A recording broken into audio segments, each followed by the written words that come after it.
what don't you groove to?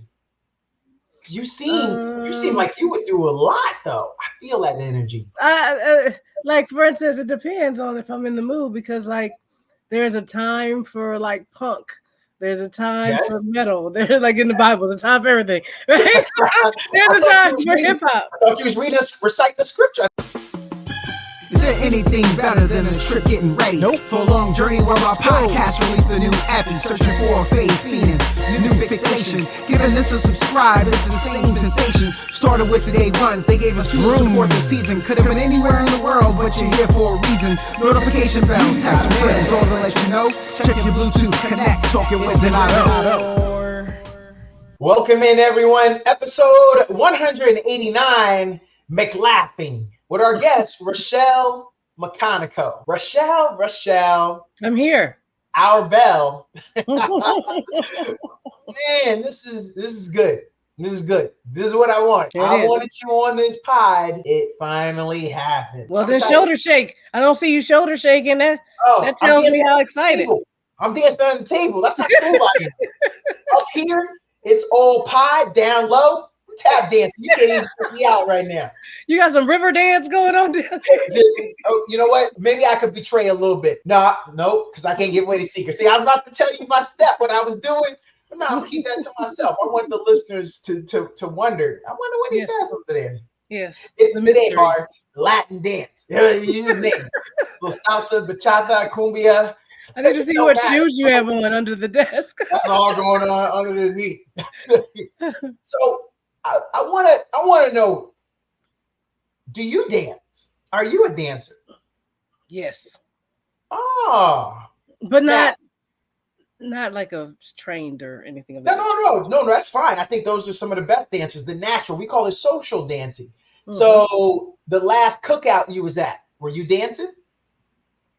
No. What happened? Oh, you had a nice outfit. You trying to be? I was chilling. I didn't want to be a spectacle. You know what I'm saying? Because not everybody else was dancing, so it would have just been me, like really grooving. So I just chair danced for that. I done started the party a few times. What are you talking about? And then people thank me at the end. See, you were holding yourself back, Rochelle, trying to be all nice. But she was really being mean. I was keeping the mellow. Yeah. I'm gonna tell you, there's been a few times, because I am a dancer.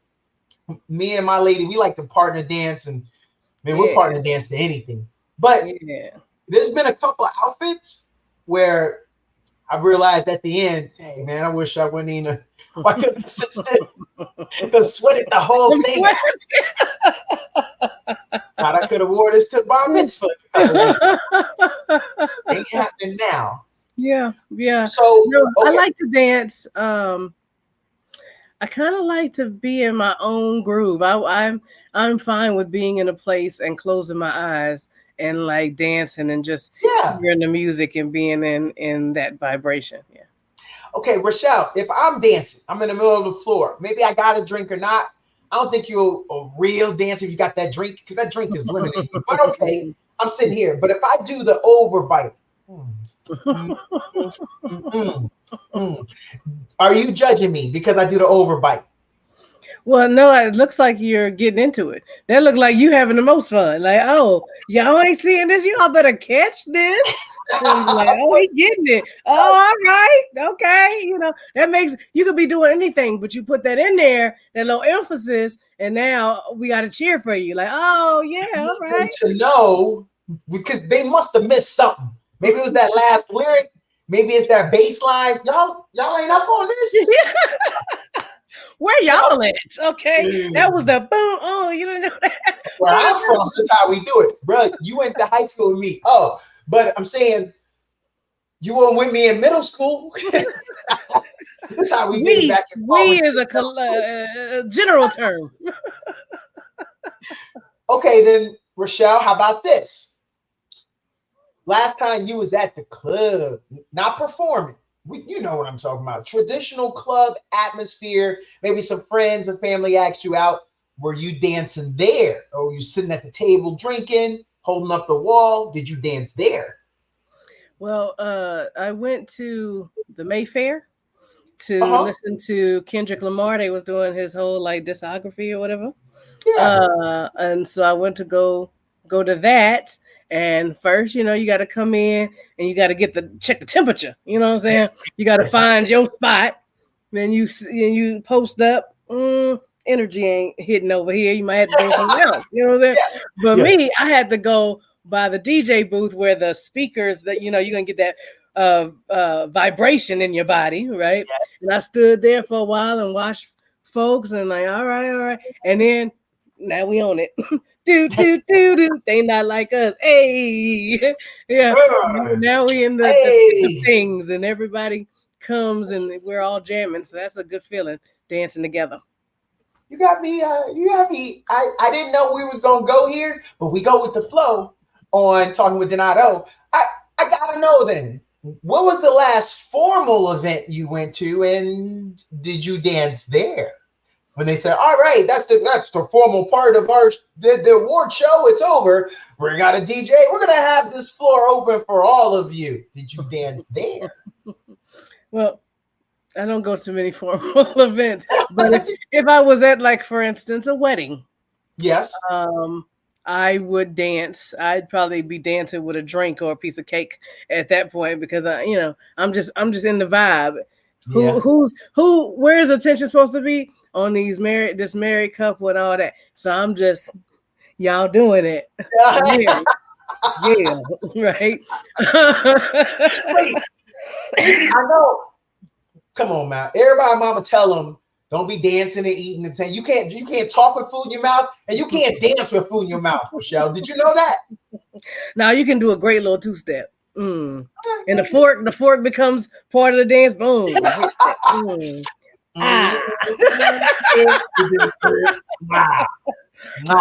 They can't be the full plate, you know what I'm saying? It's supposed to be just a cake.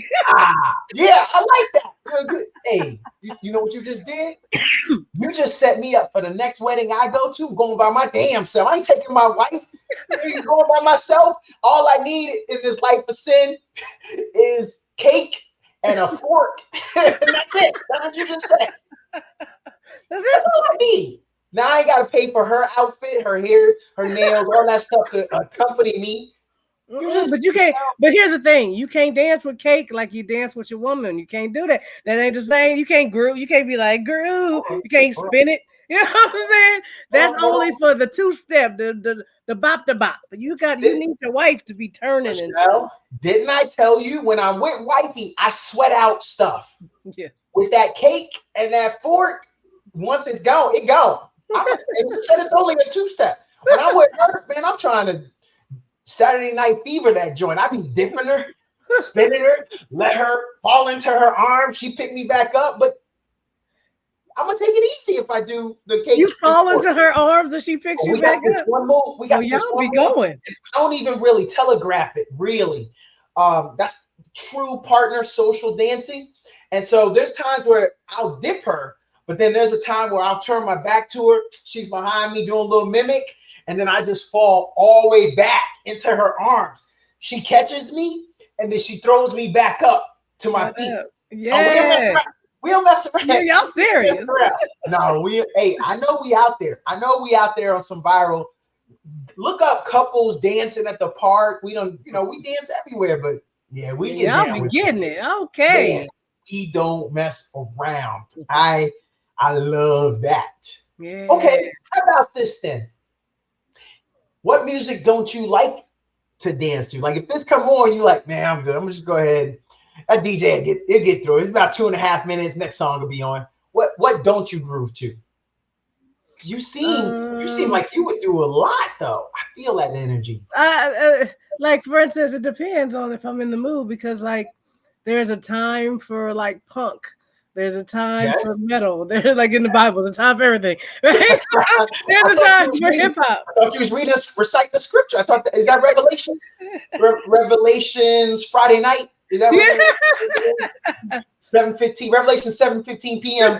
Friday night says, "Thou shalt get down with the metal right now." Yeah, right. Because music is supposed to express emotions or It does. It expresses emotions. And so sometimes you need to hear the feral like Yeah. screaming of like this society is jacked up. And you're like, yes, yes, yes, yes, yes, right? Or you need to be like, those people are pedophiles. They not like us. That's not good, Yes. right? You Yes. need to be like uh, connecting with people that way. Or you want to hear a country song or a blues song where the guitar speaks, right? And Yep. the guitar Yep. makes those is doing the crying and the sadness Yes. and the emotion that is in there. And then on those, that might be where you have your drink, right? Oh, That might wait, be wait, wait, wait. You said I can get some cake, I can get a fork, and I can get a drink. All to accompany my man. You just broke up my whole relationship. Home record. I don't need that girl. Please, you just told. When I be done with this pot, I'm gonna go out there looking. I'm like, I don't need you. And she'll be like, what's her name? Rochelle McConico. And then you'll be like, what? I didn't even intentionally break that one up. That's a new one for me. But no, girl, I don't know what you're talking about. Oh, I didn't know that this whole Wow. relationship was so replaceable with cake, forks, and drinks. Well, dancing is that important to me. Uh, as you can tell, what are we 10 minutes in and we still talk about you and your dancing? Because I'm genuinely curious. Yeah. Yeah, no. So I guess you asked me what I don't. I mean, Yeah. I'm not as interested, I think, in like EDM or trance type music. I do think it still has its place if you've taken some drugs and you're just in your vibe and you're not trying to be around nobody. I think No. there's something beautiful about that as well. But it's not my favorite. Like I'm not a raver or anything like Yeah. Okay. Right. Man, we learned a lot there, Rochelle. that. I'm glad we had that. I want to go to another thing, something that you kind of hit on there. Rochelle, for those who don't know you, one of your hats is you're a comedian. Mhm. And have you ever done a little crowd work or said something and your mama and them, your cousin, somebody showed up and then you home wrecked your own relationship? They got mad at you or it hit a little too close to home. Have you ever offended people? I'm not even gonna say the ones you care about, because I did mention people close to you, but I'm sure that feels like that's got to happen a lot. And I've never asked a comedian this, so I'm just curious. No.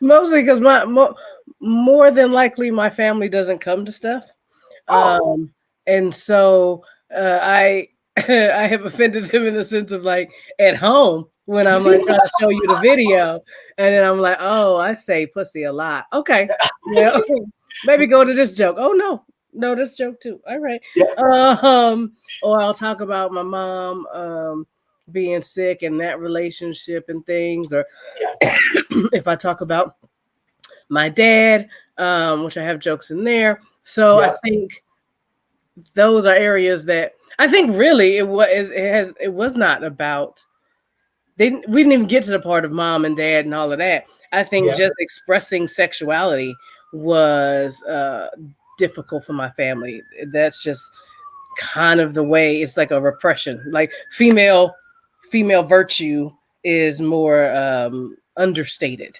yeah, and not showy, and we don't talk about certain things. And I do. yeah, I do. So I think that is kind of the area where there's been some friction. But like as far as being on stage, no, the people I'm offending usually is like white folks that's mad mad at something that I said, or if I'm actually I've had a time where I told a joke that I thought was really funny, but someone came up to me afterwards and was like, actually, that was super offensive. And it made me sad. And I decided that wasn't a joke that I wanted to continue doing. yeah, I've done that. And I've had a joke that was really funny and everyone was laughing. But then I was like, why are they laughing? And I didn't like why they were laughing, so I stopped doing that joke. You aim to please. Well, I'm empathetic comedian. You care. Yeah, I do. I do care. I mean, that doesn't mean that I'm not going to say things that might be harsh or offensive. It means that I will look into that, and see if that is something that a hill I want to die on, if you will. Right? like, yeah, you're saying this thing. Is this what you meant to say? You're saying it to these people. Are these the who becomes the butt of the joke if these people are laughing? Right? Okay, well, that's not what I'm trying to get at. So therefore, I don't need to do that material, or I can rewrite it, to punch in the direction I really want to punch in. Okay, I want to see one thing here. The name. Man, that name is so awesome. First of all, I didn't know you could put so many C's and O's in a couple names. I don't know what's going on there. Do you get compliments on the name? I'm a name guy. I like Rochelle McConico. You can go so many different ways. You can make it sound Italian. You might be able to make that thing French. It could be as English. I don't do accents. It could be as English and proper as you'd like for it to be. What the heck? Do you I think it's really funny that you decided that we have in this interview and that you bring up my last name particularly, because something just happened to me, and I don't know if this is gonna get edited out, but let me tell you what happened. What happened? I did a show at this place called Mama's Merlot in Buda, which is a lovely spot. It's like a speakeasy or what have you, and you go downstairs into this like bunker area. Super fun. But the audience was being a little weird. So someone makes a joke about slavery of some type, like selling someone into slavery, something, blah, blah, blah. And the audience member goes, "Well, for how much?" And I was like, "What?" Okay. And then someone else makes a really, really outlandish statement. And so when I go up to the mic, I was like, as one of only 2 Black people in this room, y'all white people getting scary up in here. Really bad. This dude acting like he got a bad deal. Like, how much did you get paid? You know what I'm saying? Like, yeah. And so we're in that energy, but we're laughing together. And the set's over, the show's over. And here comes this dude up to me. "Hey, I just loved your set. It was so fun. Your last name's McConico." I'm like, "Yeah, it is." And he's like, "Yeah, man, I knew a lot of McConicos in Tennessee. Like, they're in all different places. And they spell their names a little different. Some with 1 N, some with 2. But that's because there was a lot of illiteracy going on when we like let them go." And I was like, "Wait, what?" Oh. He was like, they took, we were so good to them that they took our names. Oh. He's like, "So I'm a McConico too." And he was like, "You have the McConico cheekbones." No, wait a minute. I ain't cutting nothing out. Keep it what? And then he added, "Do you want to know where the name comes from? Because you said that. Do you want to know where the name comes from?" He was like, "First we were Scottish, then we moved to Ireland, then we came to America, and we had your people." He never said like own them or like slavery. He just like, we had them, we were together, we're like family. And I was like, I think this dude is casually telling me that his people owned my people. So that's where the McConico name comes from. And I only know that because I met my former family's owners. Rodney McConico. Rodney came up to Rochelle and said, like, "Yo, sis, I always called your people sis." What? We're family. He was so nice about it. So he wasn't trying to be offensive. He really was just exploring the history with you. He was very happy. He was like, "Man, it's good to meet another McConico because we have McConicos all over that are really talented. There's a Black one in this place. There's a white one over here. We're down in California." Like, so he's like really giving me history. But there's never a point where he goes, "Yeah, because I mean, I'm sorry, that is our history, that we enslaved, these people, and then they call themselves McConico. But we have been working together as a family. I am proud of the family legacy or whatever. But I was like, I think he's just casually being like, yeah, you have one end that was good. I guess they were sneaking and learning how to read and write. You know what I'm saying? You presented me with so much more. So first of all, you might hate me. The listeners may hate me. I appreciate that he kept saying we and our, like y'all are all a family. And then I just gotta know, do you know that people came out of Tennessee that went to another place and then you ended up somehow in Austin? Do you think the lineage goes? Well, I told him that my dad was from California, and he said, Right. I'm from California. And I was like, oh, okay. Wait a minute. And he was like, we're all up and down the coast. So, because my dad didn't ever talk about his family. So it put me in a kind of weird position where I would have wanted to cut this conversation off, but I don't know enough about my family history or name or any of that. And so here's an opportunity to know. And from a guy who's being very nice about it, there was definitely some double-mindedness for that. Rochelle, we all want to know. Sorry, I gotta jump in here. You get his number, y'all exchange information. Yes. Okay, yes. good. I have his Instagram.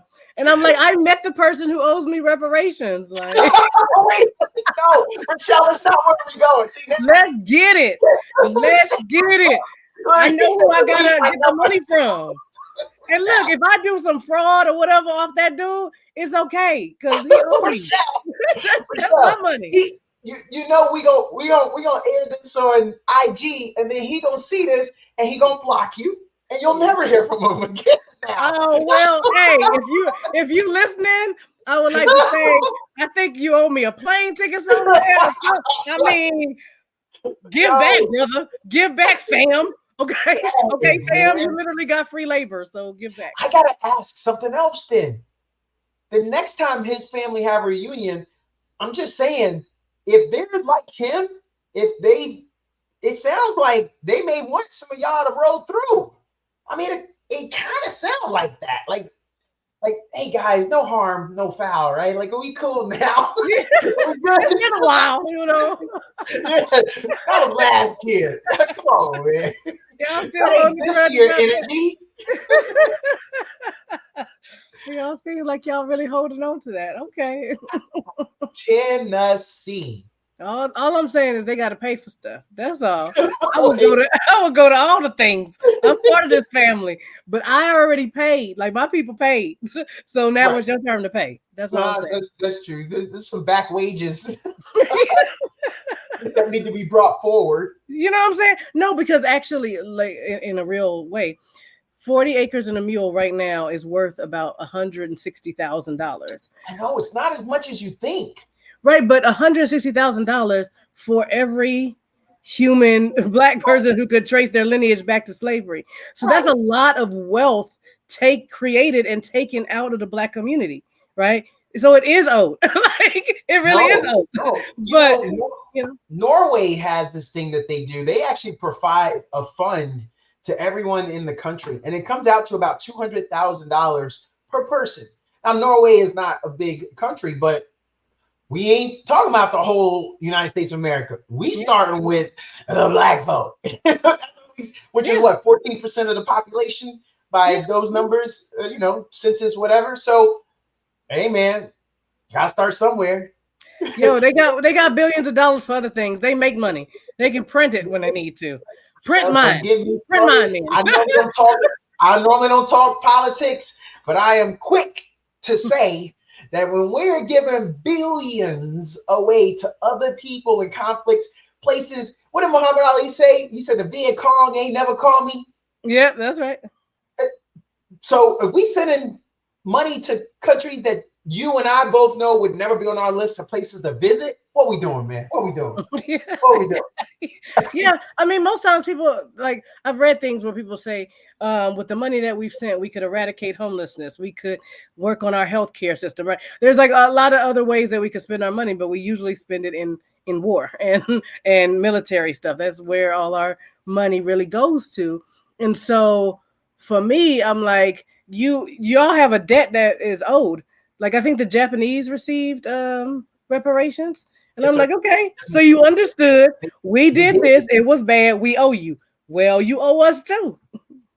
So what are we doing there? Do you think it's a matter of let's have them indebted to us? Let's have them indebted to us. But to your point, we're not going to take care of the people here that we owe a debt to in America. You know what I mean? Well, It's backwards. And well, you know, we yeah, don't pay our debts. We're pretty broke. We leverage everybody. We got all this money, but really it's all on credit. Like if you look at our deficit, right? our And there deficit, we literally have a deficit. And we just but like, hey, I mean, we already just far down. honestly though, that ain't my deficit. That's your deficit, Rochelle. You know what I mean? What you mean our deficit? Because again, I'm one of those people who's like, I tell you to go get that money. I tell you to help them. I only know them, and they don't know me. What are we doing here? You know what? Why don't we help people that's like us then? Right? That we got something in common. So find another country that's got the demographics like us. You know what I mean? Of America that is diverse. And let's start there. That's a world power. Oh, there ain't none. No. What can I say? You know, We can take out loans. Like we could loan them money that we know we're getting back. You know what? Like, look, we got enough tough people in America. We be like, hey, is the first of the month, y'all owe? We taking something. No, that would just make us the what's that monetary form? International monetary. The loan sharks. Like there's already a bank that lends money to different countries, and then those countries wind up being super, super poor, right? So, like, I don't think that's gonna help. We owe them too. Here's the thing. The thing about America is we owe a lot of people. We do coups. We've been doing coups, right? Yep. we've been sending people to destabilize their area. You know what I'm saying? We've been bombing. You know what I'm saying? So everybody over here, like, I think America. Oh, huh? What is happening? Like that's why you see the what is it? Us. Huh? They ain't coming for us to get their money back though. We that cousin that you don't want to mess with, man. We good. I'm good. I know he owe me that money, but nah, I ain't messing with him. Right. That is almost the exact sentiment of like the ICJ, right? Or the UN or whatever. Right? They're like, hey man, y'all just bullies. But I guess we ain't gonna do nothing because they got a lot of weapons over there. Tuck your chain, America looking. Yeah, we very Debo, right? That's I do tell people, I'm a veteran, but I tell people, aside from us having an amazing military and people that volunteer, we're not a conscript country where you're forced to go serve for a couple of years like Israel, like Korea, Germany. Well, hey, it is on the decline.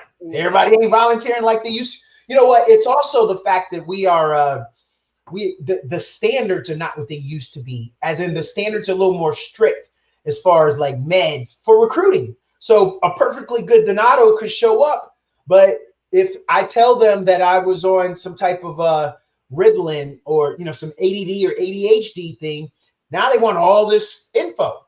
Now, how many people got all that info? So then those people are never coming back to the recruiters. Or maybe I got it, I supply it to you, and then y'all tell me, oh, that's too recent. Come back in a year, 2 years. Well, now I'm about to go make my own way and maybe enjoy that way, and I may never get back to you. So that's part of it. I do think so, yeah. And then lastly, the numbers have just been dwindling because, not that I am about conflict, but ever since the world, you got to think about these world wars, World War I, World War II, that took a big amount of America to focus on it. So we had a lot of vets that came back. But ever since, those numbers have been dwindling. And now we're in single digits where a person has someone in their family that served. That's like 9%. Like when I was a kid, when I first went in, it was in like 25% of us had someone that served. Nowadays, it's like 8% of us had it, and that's like your third cousin. I heard my third cousin to somebody, and not all that is hurting us. Well, I don't know. My family, not my immediate family, me and my mom, but my family is a military family. Oh, And so we have colonels and we have all of the things, and they're like big mostly dogs. military, right? And so I understand like the need for people to be in the military, and how it can be a very good thing as far as like Oh, being no taken doubt. care of on the back end, being able to have like a second career kind of happening. You got more. Yep. There's some good health care, like better health care than we over here scrambling trying to get. Yep.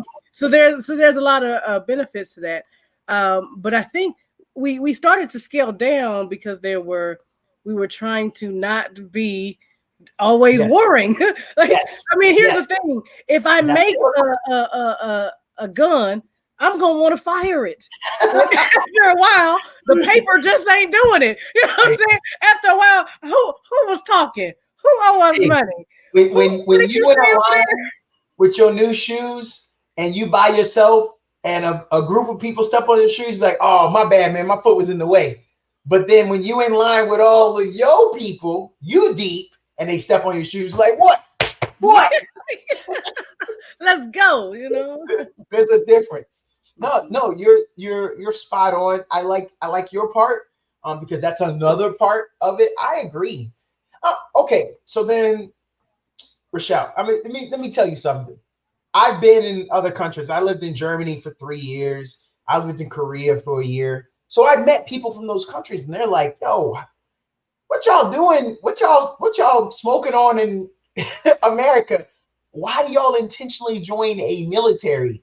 They don't understand that, because in those countries you're forced to serve, and none of them want to do it, but they do it because they kind of forced to.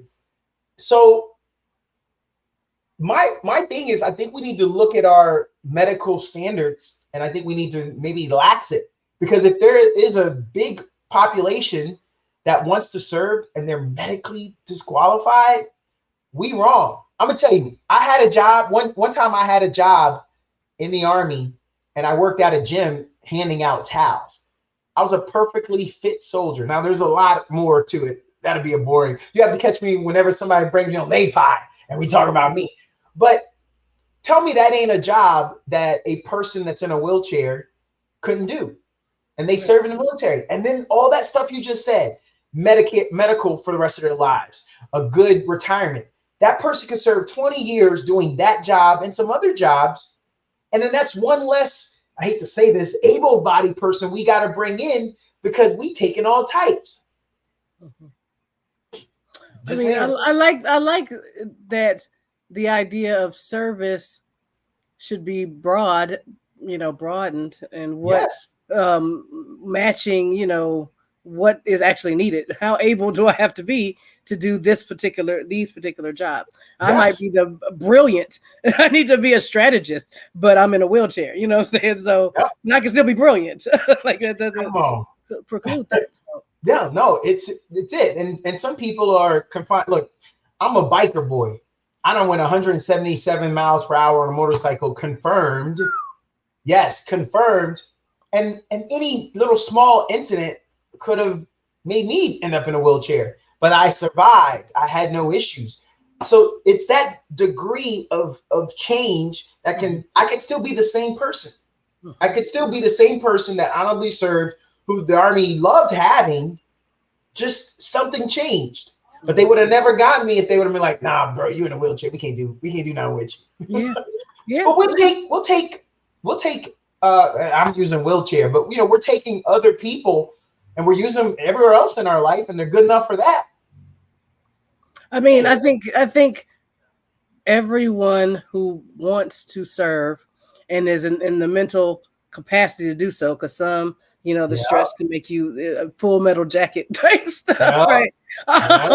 And so, it can serve, should be able to, if that's what they want to do, they should be able to. I mean, think about part of the reason that there's so many, like, at least on the front line part, there winds up being a lot of Black and brown folks, is because it's a pathway. You know what I'm saying? It's a gateway. Like, okay, we have all this stuff going on in our neighborhoods that, you know, I don't play basketball that well. You know what I'm saying? Right? Or I've never been a great singer. I don't think they're gonna find me. Right? Whatever these pathways that we've like, I'm not a doctor, right? Like whatever it is that we're trying to get out of this struggle. A lot of times, you know, people choose the military as one of the ways to do that. So I think anyone that wants to take that pathway and is able to do so should, yeah. Man, you just gave me lyrics. I know Biggie did it, but either you got a jump shot, sling the crack rock, you sing pop, or you smart enough to be a doc. And somehow I'm gonna put that into yeah. I'm gonna do that. Appreciate you. But that brings me to my question. Look at you. You're my rap muse.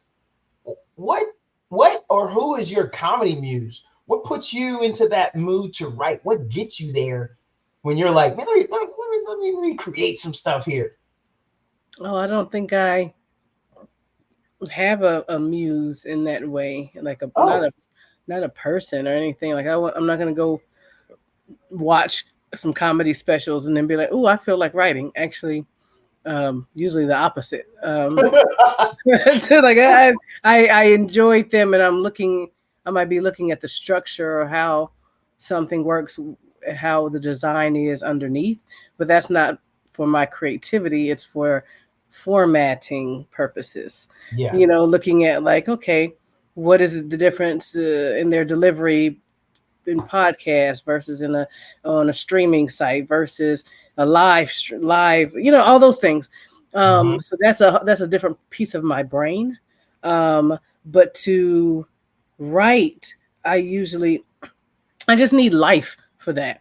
So I really have to just go out and be, and then either while I'm walking or while I'm driving, I'll usually have thoughts pop in that I'm like, that's funny. But it's the living, because when you go out and look at people and notice the things that we do, that's what that's really where your commentary comes from, because you're like, I feel this is absurd, or is this absurd, or why do we do this, or have you noticed that this is something we do, right? And so all of that comes from actively participating with folks and having life, you know.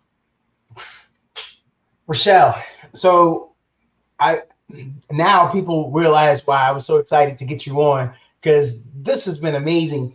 I want to go to one other thing. I always, you know, we use little road signs when we meet people, when you see things, to help us judge or figure them out. It doesn't mean it's right, but I like to play that game. So if you will oblige me, it is your senior year of high school.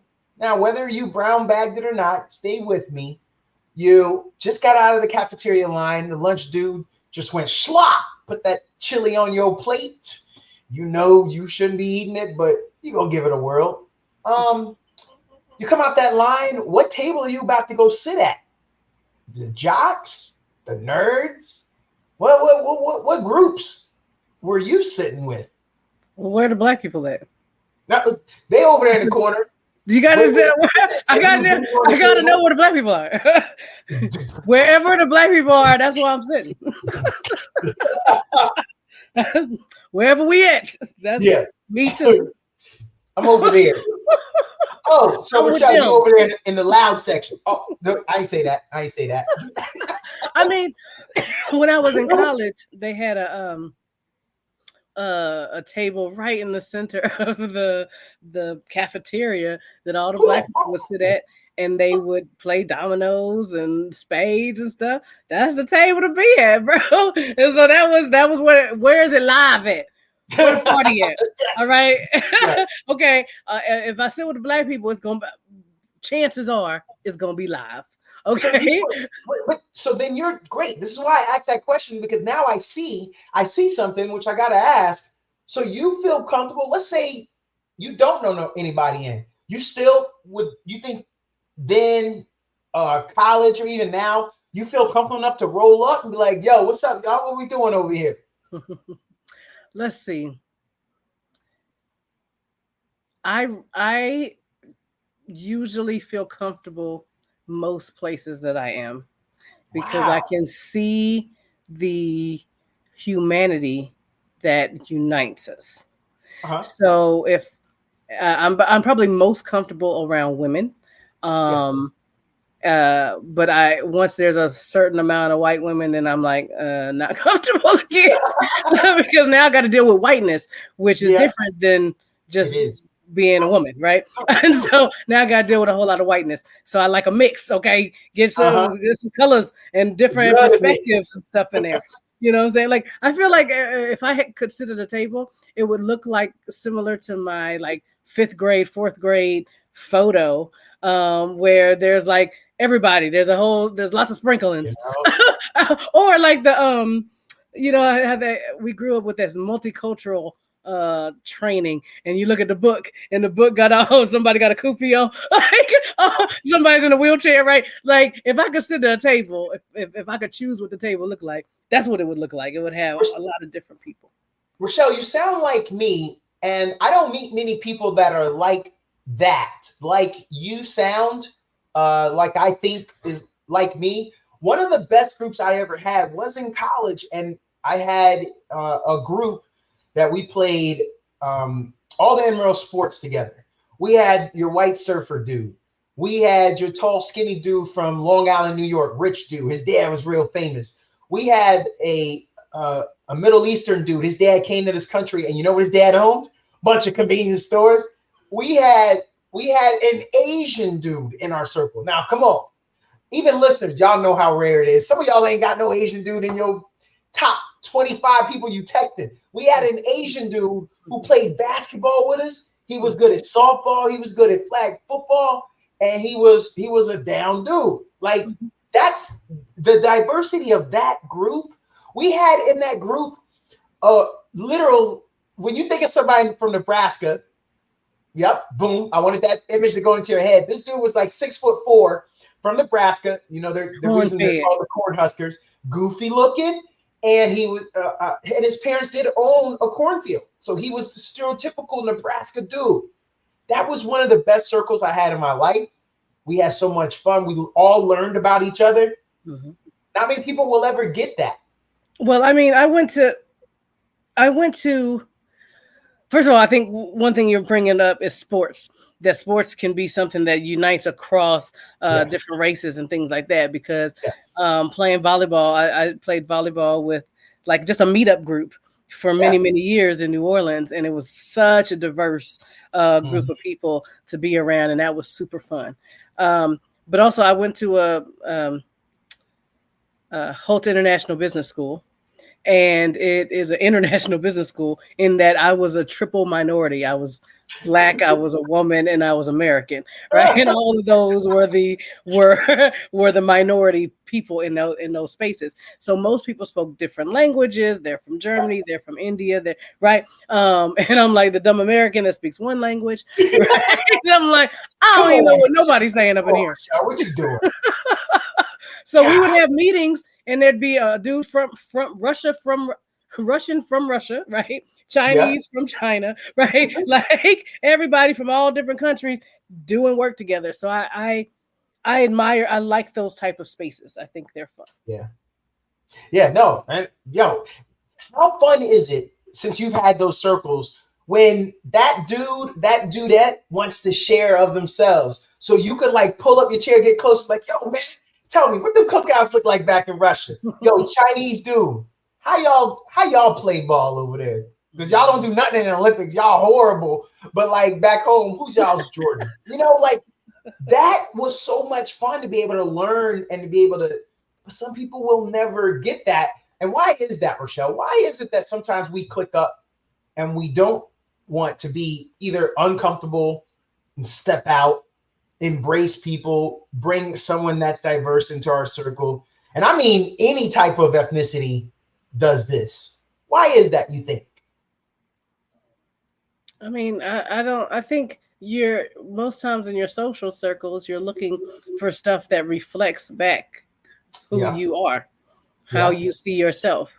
And whatever the most important ways that you see yourself. So, for instance, maybe black is not as important to you as athletic, right? And so then you wind up with a lot of athletes across whatever thing. It's like, I want to hang out with people who are mothers, and that group might look very different than if I said I want to hang out with black people. Some of the dudes there, like, I'm not a mother, right? And so I think it's how you're defining yourself and how you're defining yourself at the time. Like, there's time for everything, right? Again, there's a time for everything. When I was in college, I realized how little I had ever learned about being black or being a woman, and I am both. And so I had to go study those things and learn about them. And then, of course, now my identity, I'm really pushing toward understanding blackness and being black. And that's the table I'm going to be sitting at, right? And then later, when I'm more interested, like now, I'm more interested in understanding the different things that women have to struggle with. So my table looks different now because now there's a wide range of women at the table, right? And so over and over again, we're pushing towards understanding certain pieces of ourselves, and those are the tables we determine to sit at. I like it. Rochelle, I want to know then. Look, this is in no way his judgment. It's just a conversation. But you having a cookout tomorrow, and your boy Donato was like, yo, girl, here's 2 G's. Go have a nice cookout. Boom. Oh, it's not a loan either way. I'm just dropping 2 G's in your hand. Who you inviting to that cookout? And I only want people that you don't know. Celebrities. People that I don't know. Scholars. They could be dead or alive. Who are the top 5 dead or alive you want at that cookout? Okay. There may be others. I'm gonna have to. I need thinking time. I have to have thinking time for this. No problem. No problem. And you remember, you're going to be able to invite other people, but these will be the top 5. And again, you're bringing them back at their primes. So if you wanted Muhammad Ali, it's whatever representation of Ali you want. You want the old Ali, the young Ali. You want the Cassius Clay before he became Ali. What's your problem?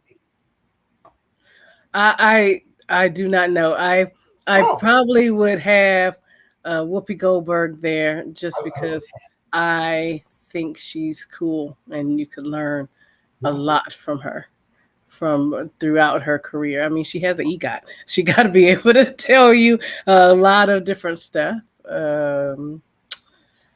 I think I'd have Maya Angelou there because I saw her one time when I was a kid, and I swear it's like you could see her words like she was painting in there. And so she would just drop the wisdom. There would be a part where we just had to be, shut up, everybody shut up. Say whatever you want. And she just started reading the phone book, and I'd be like, that is deep. I do need to change my life. You're right. That sounds like a nice street that restaurant's on. Maya. Yeah, you had to have Maya there. Gosh, I probably, what is the dude now? I don't know his name. Oh, which is bad. But Toussaint, is it Toussaint? Is it Toussaint L'Ouverture? I'm making stuff up. The dude, the Haitian revolutionary, right? That like is the leader of the Haitian revolution. You know, I'm gonna need him there for talk to me about strategy, bro. I see you got a clear strategy up in here, how you moving people around. So you were right, Toussaint L'Ouverture. Yeah. I'm gonna need homie there to for that part. You know what I'm saying? I got people to help me with the understanding like comedy as a message, and I got people that know how to like weave it together in these like pretty verse and wisdom like that. Okay, now I got a strategist. Yes, you do. Great.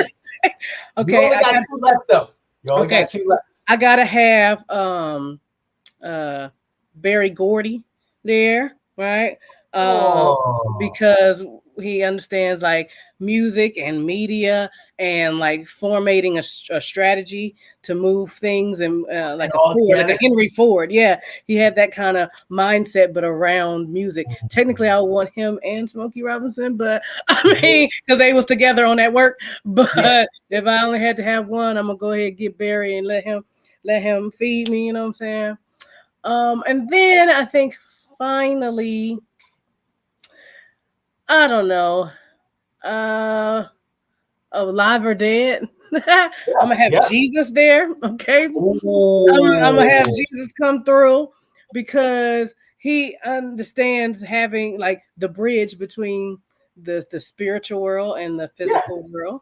And he knows being killed. Like, you know what I'm saying? He knows the pressure of trying to live a righteous life. And the importance of having like your homies around you. He had his 12 homies, you know, he had his disciples. So hey, if Jesus showed up, you're gonna ask him, hey, who killed Tupac? Who killed Biggie? You gonna ask him? He gonna be like, that's none of your business. Oh, come on, Jesus, you gonna play me like that? I'm going over to talk to Maya Angelou. Eat your chicken. I'll be back. I didn't even put lotion on. Look at them sandals you got on. I mean, have you seen what's the movie with Chris Rock and they're like looking for God because God got kidnapped? Yeah, I know what you're talking about. Okay, well, there's a part where the Chris Rock comes and they was like, yeah, something Jesus, and he was like, yeah, me and Jesus was doing this and this and this and this, and they go, you know Jesus? He said, know him. He owed me $5. So you don't know, Jesus might come back and he the one over beverages. He mixing water to wine, like he got it going on. Oh, wait, did you just put Jesus to work at your cookout? Yeah, everybody has a job. Oh no, my God, Jesus! Oh my Jesus, what are you doing, Rochelle? Hey, she by herself. I just gave her the money, dog. What she did with it to cook out, that's on her. Think how much money you would save if you got Jesus over here breaking bread and doing the wine. It's gonna be the best wine. I'm taking the money back. I ain't even gonna give you that money now. No, the 2000 is for the rental. Down by lightning messing with you. Donato, this was your fault. I need the rental fees to be paid. Hey, but God got us on the catering. I'm just saying. Jesus got us on the catering, is all I'm saying. You messing me up. I ain't even gonna get to go to heaven now. Like, hey, remember that hypothetical you gave her? Well, we didn't think that was funny. What you thought Jesus was doing? He appointed. He out there. They literally said he was at parties turning water to wine. That man was. God said, I'm the only one to tell my boy to work. You telling Jesus to work. St. Peter at the pearly gate said, nah, you ain't getting up in here. We heard what y'all was doing. $2,000 and y'all don't put Jesus to work. Working. You know, that's what he good. But that's what he good at, multiplying. You know what I'm saying? No, I feel like you gotta see him do some party tricks, right? Hey, Jesus, do that thing again. Hey, Uncle Rocky, come here. Wait, Jesus, look, I'm gonna just give you one fish. You know, Jesus, I'm gonna give you one fish. Now, come on, let me see it. And he Jesus, so he gonna do it, right? He's like, man, I'll do it this last time, man. You know what? I'll do it as many times as you want, but I gotta say, I'll do it this last time, girl. Blah blah blah, fish. Blah blah blah. You think he's a showman? Like, you think he's gotta go? He's just cool with it and be like, fish. There's a fish. No, I think that people will be making fun of him, like, hey man, this is awesome how you do fish. Can you do like, I don't know, cattle? And you're like, nah, man, I only do fish. You'd be like, oh man, we haven't had enough fish. Do something else, do bread. Oh, so Jesus got an attitude because he's like, man, I ain't God. Yeah. Hey man, I ain't. Do you see what my belt buckle say? It said Jesus, right? Not God. I'm here to chill too. Everybody comparing me to my dad. He got daddy issues. I don't know. I'm assuming, bro. I don't know. It's Rochelle. Rochelle, you're taking me down. You know what? We at the end of the pod, everybody. Rochelle, before we go though, are there any engagements, any times coming up that you want to? I'm gonna try to publish this thing real quick, and then of course social media that people can keep up with you on. Things coming up. Yeah, I'm gonna skip that one, okay. And then people can follow me on Instagram at Rochelle_War, on TikTok at Rochelle McConico. That's 2 C's 1 N for harkening back to the literacy thing. As far as shows, I do have some shows coming up. When does this come out? Now you put the pressure on me. I mean, it depends on what I need to plug. I think I'm gonna have a lot of editing here. I can have this out. I can have this out tomorrow. Okay, so that's just helping me know what shows to plug. Okay, because it don't make any sense to plug something and they're not gonna be able to go to it. I ain't got none of this. I'm gonna leave that Jesus in there too. So now your aunt, the good Reverend Doctor, she gonna be calling you up. Baby, I saw you on the pod. We need to talk. Come on out, come on down to Buddha. Let's talk, baby. We're together doing the morning grind. So I'm on the morning grind on Thursday mornings from 7:30 to 10. That's happening. I am on a nerds comedy show coming up on July 13th. So you can check my Instagram for that. And then on the 14th, I'm doing a show called Nikki and Friends with Nikki Coleman, who was seen on Kill Tony. So she's doing a big show, and that's going to be fun too. Yep. Rochelle, this was what I thought it was going to be, and it was funny. It was fun. So thank you for coming on. Thank you for making the time. Thank you so much for having me. I appreciate it. Oh, the pleasure was all mine. Have a great rest of the day. All right. Thanks.